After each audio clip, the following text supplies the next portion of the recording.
सोहबत में रखे क्या करते हैं, ये हमारा तखलिया करते हैं और फिर क्या करते हैं, तहलिया करते हैं। ये दो चीजें अल्लाह वाले हम पर करते हैं, मेहनत करते हैं। अल्लाह फजल फरमाता है, अल्लाह ताला हमको भी हमारे ഖൽബ് में भी अल्लाह नूर को दाखिल करता है। ഈ അല്ലാഹുവിന്റെ ഔലിയാക്കളായ മഹാന്മാരോട് നമ്മൾ സഹവസിക്കുന്ന സമയത്ത് അവർ ചെയ്യുന്ന കാര്യങ്ങൾ എന്താണ്? ഒന്നാമതായി അവർ നമ്മളെ തഹ്ലിയ ചെയ്യുന്നു എന്ന് പറഞ്ഞാൽ നമ്മളെ അവർ കാലിയാക്കി തരുന്നു. രണ്ടാമത് അവർ നമ്മെ തഹ്ലിയ ചെയ്യുന്നു, നമ്മളെ അവർ അലങ്കരിക്കുന്നു. ഇങ്ങനെയാണ് അള്ളാഹുവിന്റെ അഹ്ലുകാർ നമ്മളെ ഉള്ളിലേക്കും നൂറ് പ്രവേശിപ്പിച്ചുകൊണ്ട് നമ്മളെയും നൂറിന്റെ വക്താക്കളാക്കി മാറ്റുന്നത്. तखलिया कैसे साफ करते हैं, हमको खाली करते हैं। क्या चीज को खाली करते हैं हमसे? बज़ाहिर ये लिबास को नहीं, ये सूरत को नहीं, बल्कि हमारे अंदर से अगर कोई चीज को खाली करते हैं तो ये शिर्क को हमारे अंदर से खाली करते हैं, कुफ्र को हमारे अंदर से खाली करते हैं, निफाक व इर्तिदाद को हमारे अंदर से खाली करते हैं, जिस्म के मवानिआत को भी हमारे अंदर से निकालते हैं, क़ल्ब के मवानिआत को भी हमारे अंदर से निकालते हैं, रूह और सिर के मवानिआत को भी निकालते हैं। जब ये तखलिया हो जाता है क्या करते हैं फिर? अल्लाह के फजल से वो फिर हमारा तहलिया करते हैं। तहलिया का मतलब क्या? जेवरात पहनाते हैं। कौन से जेवरात? ईमान का जेवर हमारे ऊपर पहनाते हैं, तौहीद का जेवर हमारे ऊपर पहनाया जाता है, तक़वे का जेवर हमारे ऊपर पहनाया जाता है।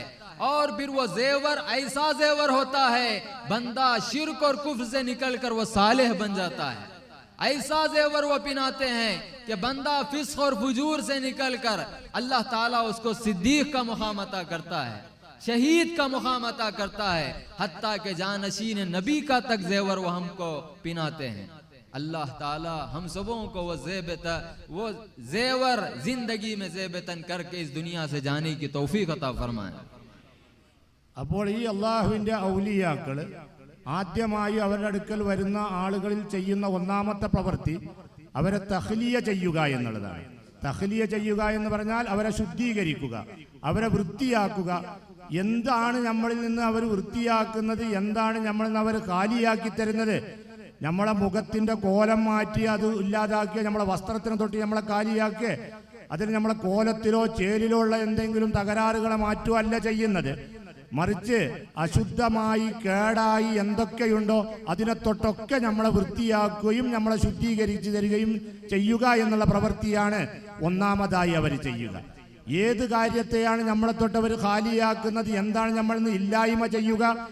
ശിർക്ക് എന്ന് പറയുന്ന ആ മാരകമായ രോഗത്തെ നമ്മളിൽ നിന്ന് അവർ ഇല്ലായ്മ ചെയ്യും.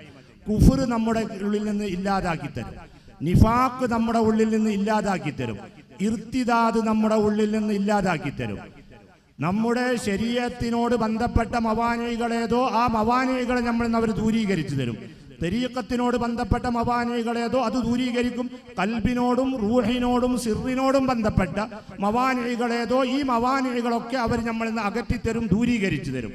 ഇങ്ങനെ ഏതെല്ലാം തകരാറുകളും കേടുകളുമുണ്ടോ അതൊക്കെ മാറ്റിയതിന് ശേഷം പിന്നെ രണ്ടാമതായി അവർ ചെയ്യുന്ന പ്രവൃത്തി എന്താണ്? തഹ്ലിയ എന്നുള്ള പ്രവൃത്തിയാണ്. നമ്മളെ അലങ്കരിക്കുക, നമ്മളെ ആഭരണം അണിയിപ്പിച്ച് സുന്ദരമാക്കുക എന്നുള്ള പ്രവൃത്തിയാണ് രണ്ടാമതായി അവർ ചെയ്യുക. ഏത് ആഭരണമാണ് അവർ നമുക്ക് ധരിപ്പിച്ചു തരുക?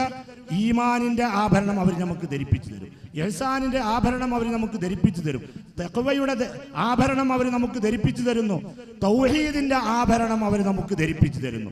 അങ്ങനെ ഈ ആഭരണങ്ങളുള്ളതായ വ്യക്തി അള്ളാഹുവിന്റെ അടുക്കൽ സാലിഹായി മാറുന്നു, ഷഹീദായി മാറുന്നു, സിദ്ദീഖായി മാറുന്നു, അള്ളാഹുവിന്റെ അടുക്കൽ ജാനശീന നബി എന്ന് പറയുന്ന ആ ഉന്നതമായ സ്ഥാനത്തിന് വരെ അർഹനായി മാറുന്നു.